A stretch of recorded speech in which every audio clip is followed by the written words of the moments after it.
Homely cons. Homely cons. Thank you. അപ്പം happy birthday. Thank U.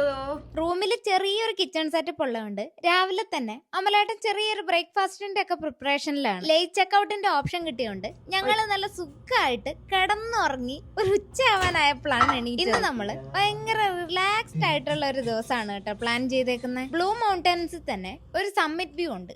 അവിടുത്തെ ട്രെയിനിൽ നടക്കാനും കുറച്ചു നേരം ടൈം സ്പെൻഡ് ചെയ്യാനുമാണ് ഇന്നത്തെ പരിപാടി. ഫോണും സ്ക്രാമ്പിൾഡ് എഗും കുറച്ച് കാപ്പിയൊക്കെ കുടിച്ച് ഞങ്ങൾ എന്തായാലും യാത്ര പുറപ്പെടുവാണ്. ഹോട്ടലിൽ നിന്ന് ഇറങ്ങിയിട്ട് അധികം ദൂരമൊന്നും ഇല്ലായിരുന്നു കേട്ടോ. എന്നാലും ചെറിയൊരു ലെഫ്റ്റ് ടേൺ എടുക്കുന്ന സമയത്ത് കുറേ വണ്ടികൾ അങ്ങോട്ടും ഇങ്ങോട്ടും പോകുന്നുണ്ട്.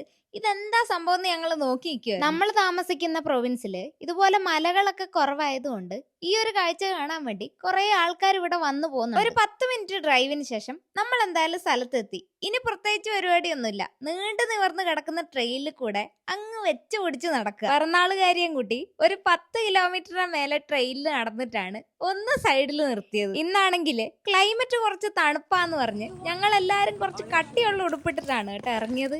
ഇത്ര ദൂരം നടന്നു കഴിഞ്ഞ് ഒരുമാതിരി വല്ലാത്ത അവസ്ഥയില് എങ്ങനെയൊക്കെ ഒന്ന് നിർത്തിയാൽ മതി എന്നായിരുന്നു. എന്തായാലും വളരെ കാര്യമായിട്ട് എനർജിയൊക്കെ ബേൺ ഔട്ട് ആയ സ്ഥിതിക്ക് ഒരു 3.5 മണിക്കൂറും കൂടെ ഡ്രൈവ് ചെയ്ത് നമുക്ക് നേരെ വീട് പിടിക്കാം.